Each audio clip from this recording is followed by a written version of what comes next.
Join me in welcoming to the stage to lead the Mother Mayor I Deploy Fiber Fireside Chat, Revati Prasad, Executive Director, Benton Institute for Broadband and Society. This is my town, this is my town. There ain't an inch of road I ain't been down.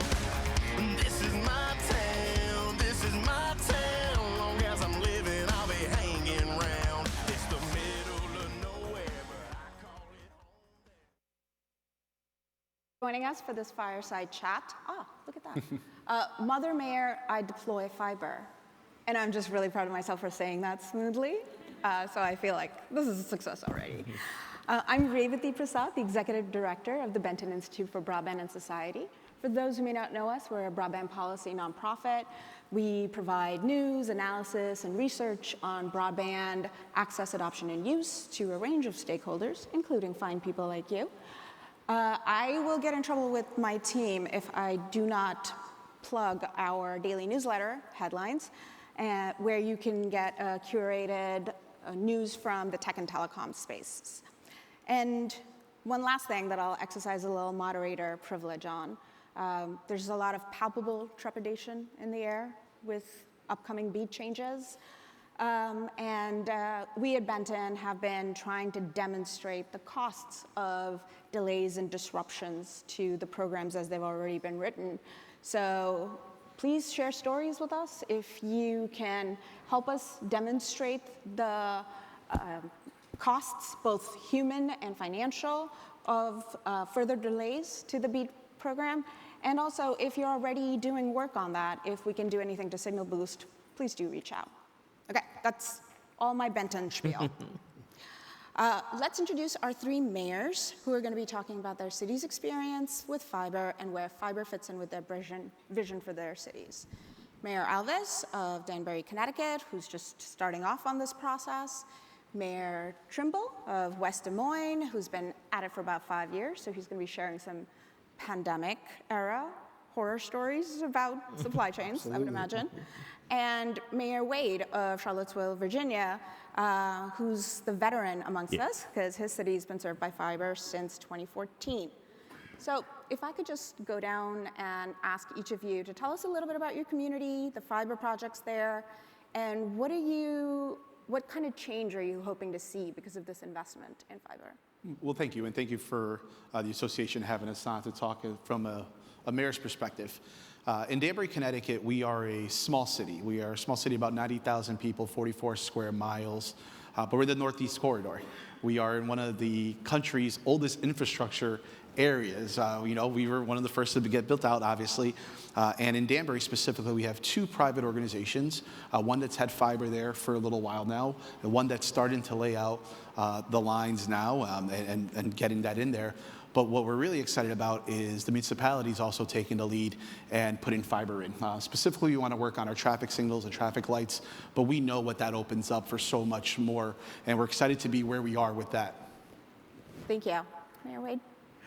Yes, Charlottesville, Virginia is kind of your typical college town, home of the University of Virginia and its academical village in Monticello. So we're the home of two kind of World Heritage sites. The population is about 50,000 people. Charlottesville is the most expensive place in the Commonwealth of Virginia to live, and so it's very expensive to live there. We have the #1 wine region in the world. Lots of wineries, lots of opportunities, and lots of choices. But our community is still healing and dealing with the impacts of the 2017 Unite the Right rally in our community. But we're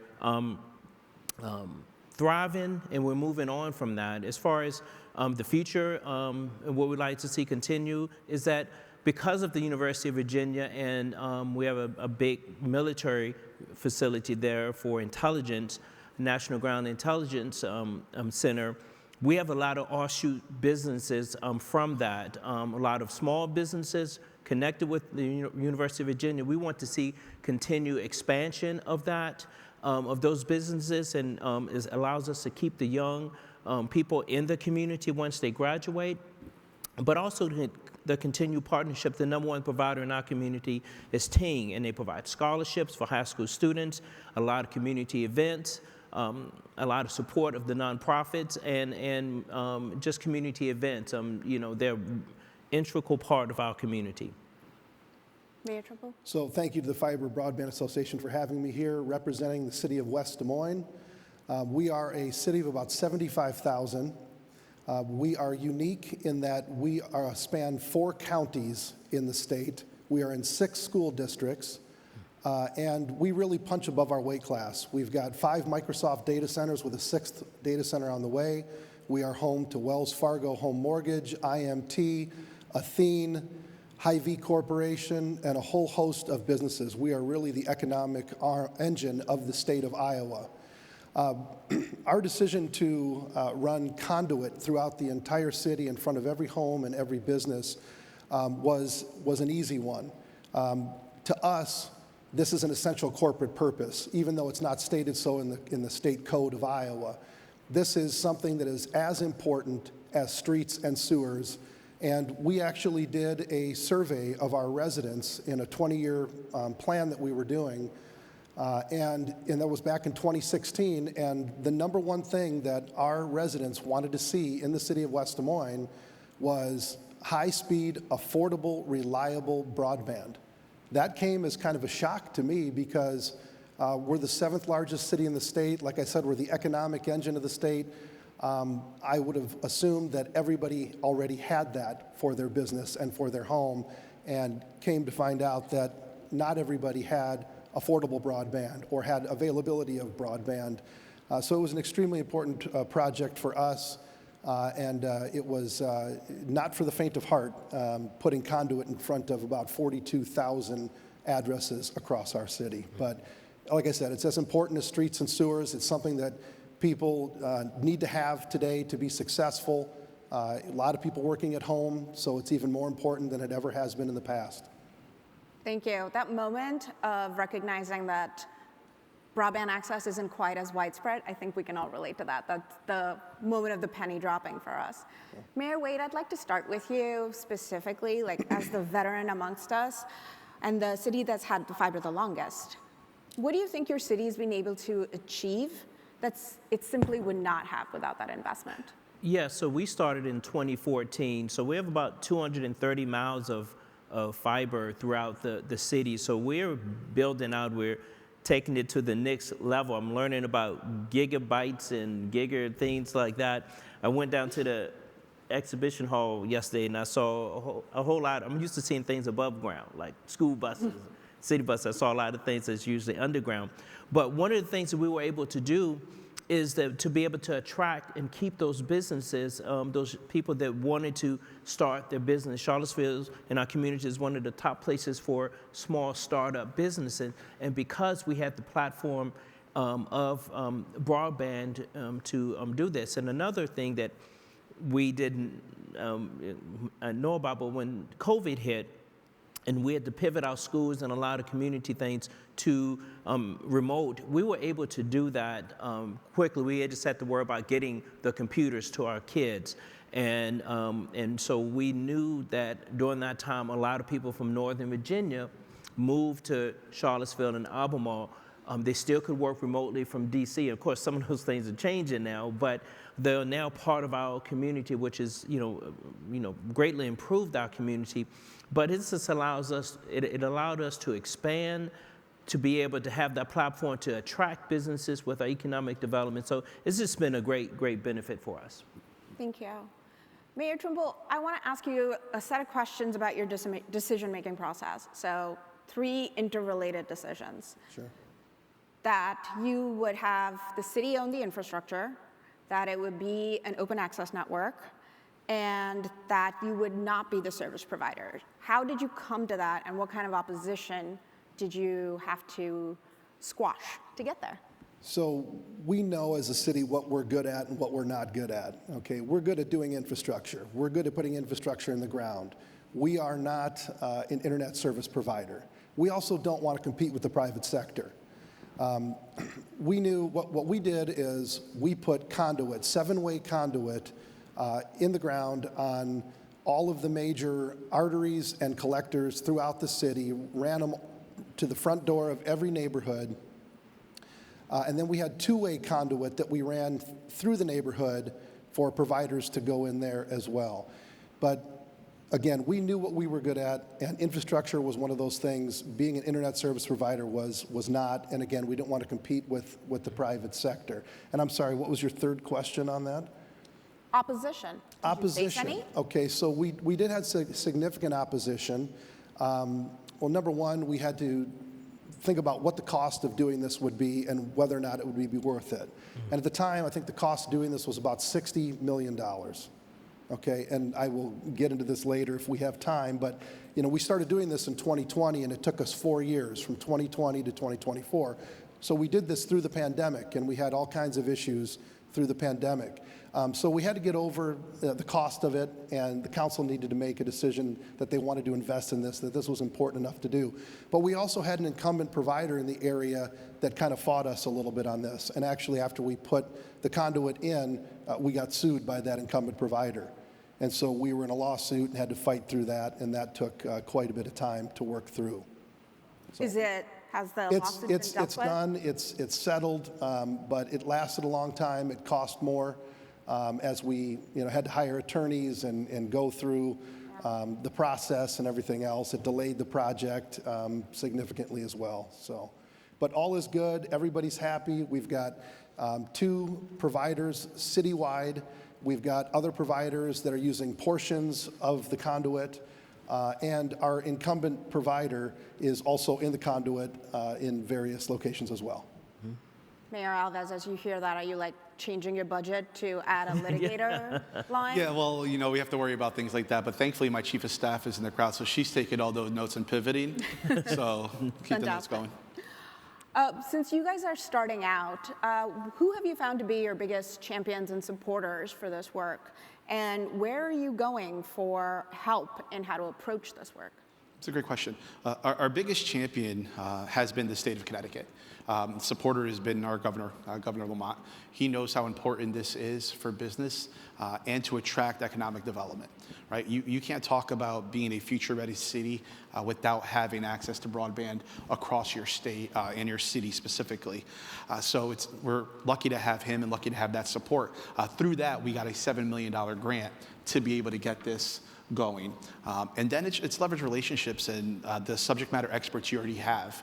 I am very lucky to also have a traffic engineer who has done this before in a different city, one of the cities that led it in Connecticut, Stamford, Connecticut, a much larger city than ours. So he is our traffic engineer. He's leading the project. He knows what worked, what didn't. He is incredibly gifted. So we are lucky to have them. So we leverage relationships, just like we're going to leverage Mayor Wade's wineries. So next time I'm ever on a panel with you, Mayor, I hope you're bringing wine for everybody. Okay, we're going to loosen it up a little bit. That's fantastic. Question to really any of you. What I've appreciated about the conference in the last couple of days is there's been a conversation around not just the physical infrastructure, but then what happens after, something we at Benton call the human infrastructure of broadband. What other digital support are you thinking about or have planned to ensure that you get the return on the investment in the physical infrastructure? Yeah, so I think that for Charlottesville, it doesn't seem like a meeting doesn't go by or a day doesn't go by that we are not introduced with some type of innovative approach to gather information from the University of Virginia or some group or one of these offshoot companies. And many of them look good, and I think that broadband will allow us to really investigate some of those. But I think that it will allow us to continue to provide alternatives to education, to attract businesses. That's the main thing. We have a lot of programs and services that we offer, social programs that cost a lot of money. We pour $13, $14 million a year of local money into affordable housing. We can only do that if we have a strong business community to provide taxes. And to do that, we need to be able to attract businesses. And a strong, stable broadband business allows us to do that, because what they said that they want, and we did the survey too, and they say they want reliability and low costs. Mm-hmm. And so we feel like we're providing that. Yeah, I mean, it's an economic development tool, having high-speed, affordable, reliable broadband in your community. You know, all of the young people want it and need it, you know, and they think that it should be there like that. I mean, I'll be with my kids in the middle of a cornfield out in Iowa, and they'll say, "Dad, this Wi-Fi is terrible." And I'm like, well, look where we are, guys. I mean, young people expect to have a high-speed internet in everything they do, and so it's really part of the overall package of living in the city of West Des Moines. We've got a lot of great quality of life amenities, but this is kind of one of those things that if they move to the city of West Des Moines, they know that they're going to have high-speed broadband. And we've got both G-Fiber and Lumen, who are the two citywide providers in the conduit, that are competing against one another and providing faster and faster speeds at better and better prices.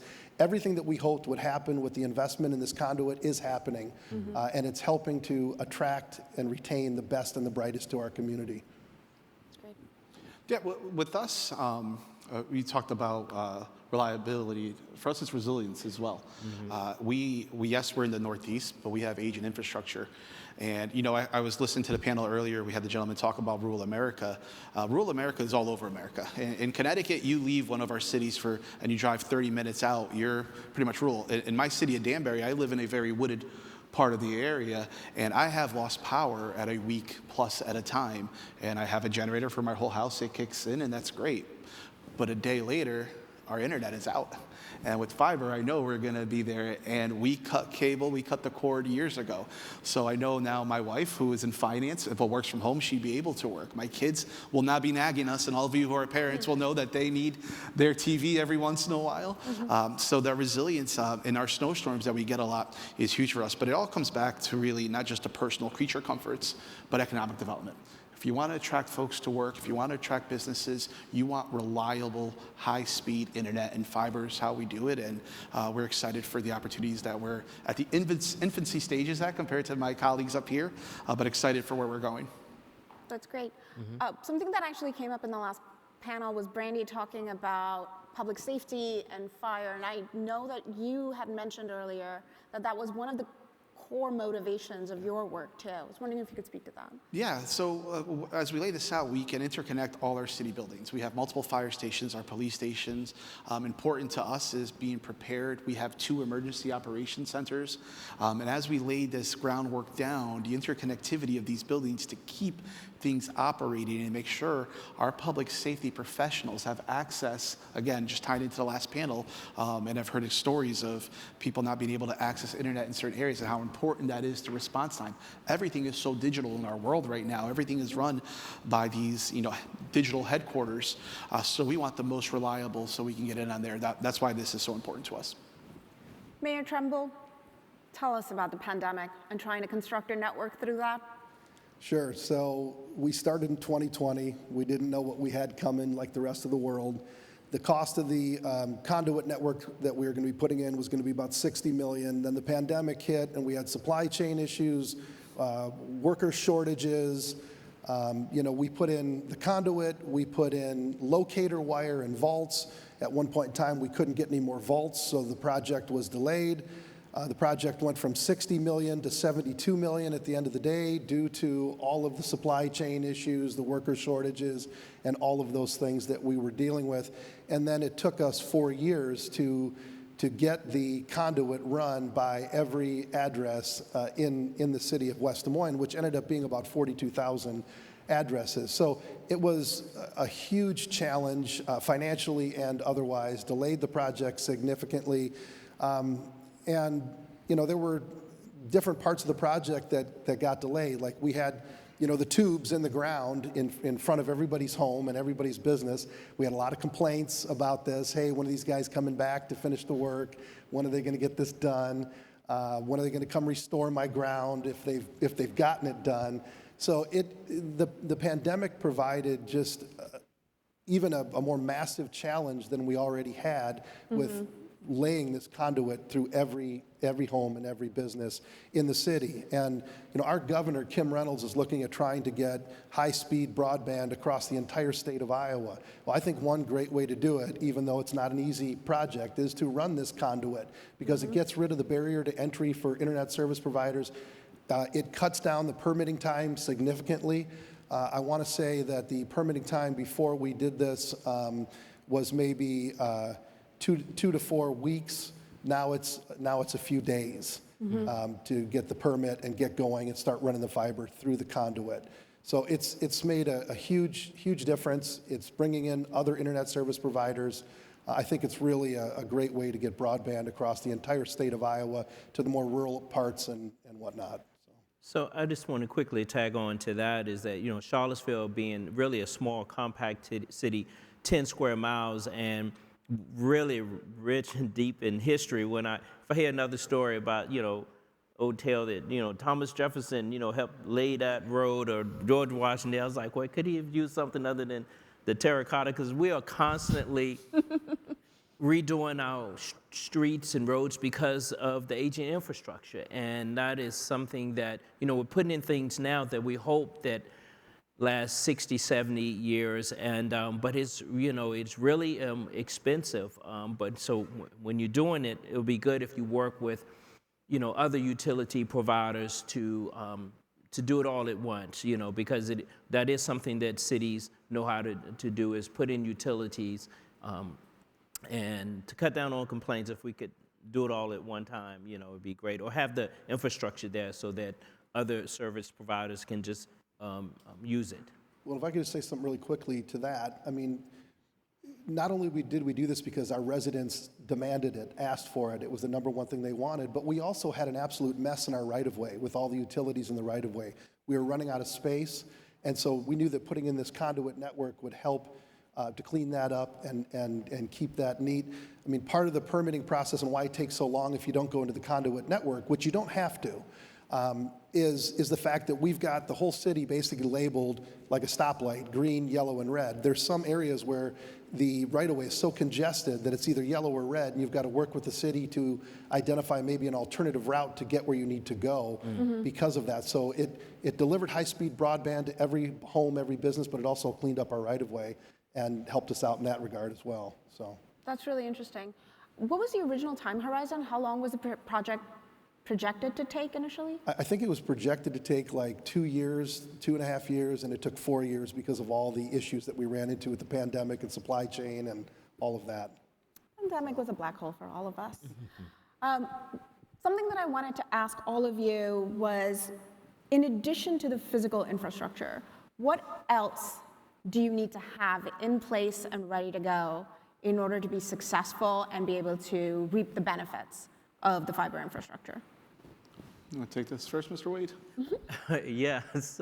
So when this started in 2014 in Charlottesville, it was fairly new, and I was on the school board at that time and not in my current capacity. And if things like this was, at least from my concern and thoughts, we had statewide tests and things, but I think now, in my capacity now, I think it would be good to have your ducks in a row. Kind of, we just passed a big zoning ordinance change, and so we knew that there were going to be some opposition to it. So we tried to get in front of that, tried to work with them. So try to figure out where those potholes and things may be down the road, and try to work with utilities, others, and say, well, if you were planning to do anything within the next 5 or 10 years, well, you can come in now, help us pay for this, and it will be easier for you. So things like that, I think just kind of trying to plan ahead would be really beneficial. Well, I mean, something I would say, we had an issue with funding, right? Because like I said, this is not considered an essential corporate purpose for which a city can issue bonds through a regular route. So we had to figure out a way to be able to pay for the project, which what we did is we created an urban renewal district across the entire city, and then we issued general obligation bonds, but that was subject to a reverse referendum. So people could have come in and signed a petition and stopped us from doing that. We had to give that time to the due process for citizens. But we had to be really creative in how we funded that. And we're funding it right now using our debt service levy through the city. And also at some point in time, we'll be using the revenue that we're getting from the internet service providers that they're paying to lease that conduit. But not only did you have to have the funding in place for getting the conduit network across the entire city, but we're a growing city. We've got a lot more growth to go. And so we had to identify a source of funding to keep this going to new developments, which we recently just did. But again, it's being creative outside the box to be able to get that done. And then the other thing is to work with your citizens to help them. Like we had some low-income individuals that maybe still couldn't afford to pay for the broadband. So we hooked them up with, I can't remember the name of the federal program that provided some sort of a subsidy for them. We also made sure that we laid the conduit in their area first so they could have first access to the conduit, be the first ones that could subscribe and get on the high-speed broadband and whatnot. We've also got an organization in town that works with seniors to try to help them with technology and how to use technology in the appropriate way and all those things. And so I think kind of that human aspect is also important. Did your work intersect with any of the federal programs, ARPA, CARES, and then I'm sorry, say it again? Did your work intersect with any of the pandemic-era broadband programs, ARPA or CARES? We didn't receive any federal funding to be able to do this. We did this all through issuing general obligation bonds and using our debt service levy to pay the debt service on those bonds. And the only thing that we did was tap into that federal program for low income to be able to help them. And I think we did use some federal money to tap into the federal program to make them aware of it, to get them in touch with people that could provide assistance to them to be able to pay for their bill. Is the network in the black already? I'm sorry? Is the network in the black already? Have you gotten enough return on your initial investment? Or when do you project it to? I think it's going to take a little bit of time to get a return.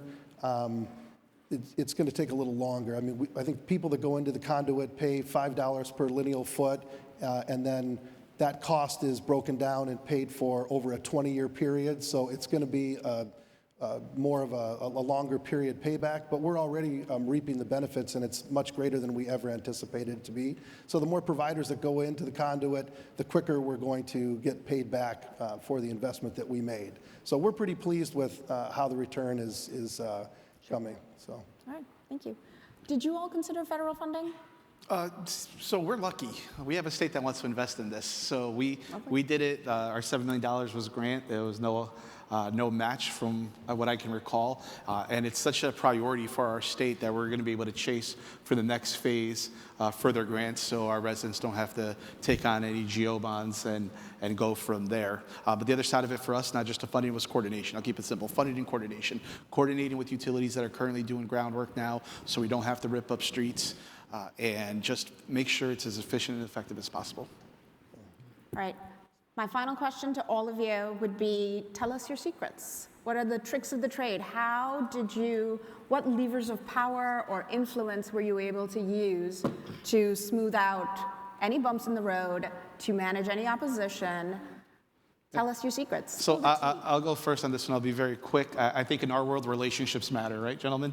It's leveraging those relationships to get what you need for your residents. And for me, it's as a new mayor in a new project, I'm also the state party chairman of the Democratic Party in a Democratic state and friends with the governor. So we leverage relationships to be able to get, certain things and execute it. So for me, it's leverage relationships. Befriend governors. Yeah. And I would say that runs both ways because the primary provider in our community is Ting, and they're part of the Chamber of Commerce. They're at the different events. They provide scholarships, and our number one outdoor venue is the Ting Pavilion, and everyone knows that. So their name is constantly out there. So when they come to us, if something is needed, it's not strangers. We know them. So ours was I've got 5 council people, so we have to convince 3 people that this is a good idea and to vote for it. And I think based on the survey that we did of our residents, the fact that it was the number one thing that they wanted to see in the city of West Des Moines, it wasn't extremely difficult. Now the price tag is $60 million, that became $72 million. That was something that we had to convince the council was a good idea to do. But like I said, the council realizes this is just like streets and sewers. Everybody demands high-speed, affordable, reliable broadband. And they knew it would be a huge part for economic development, workforce development, and all those things. And so they took the leap of faith and decided to invest in this. Now, when we got sued and went through that whole process, I think there were people starting to scratch their heads and think, gosh, maybe we shouldn't have gotten into this. But it was absolutely the right thing to do. I don't regret it at all. And I think that more cities need to take a look at this. Well, that's a ringing endorsement and a good place to leave it. Please join me in thanking our mayors. Thank you.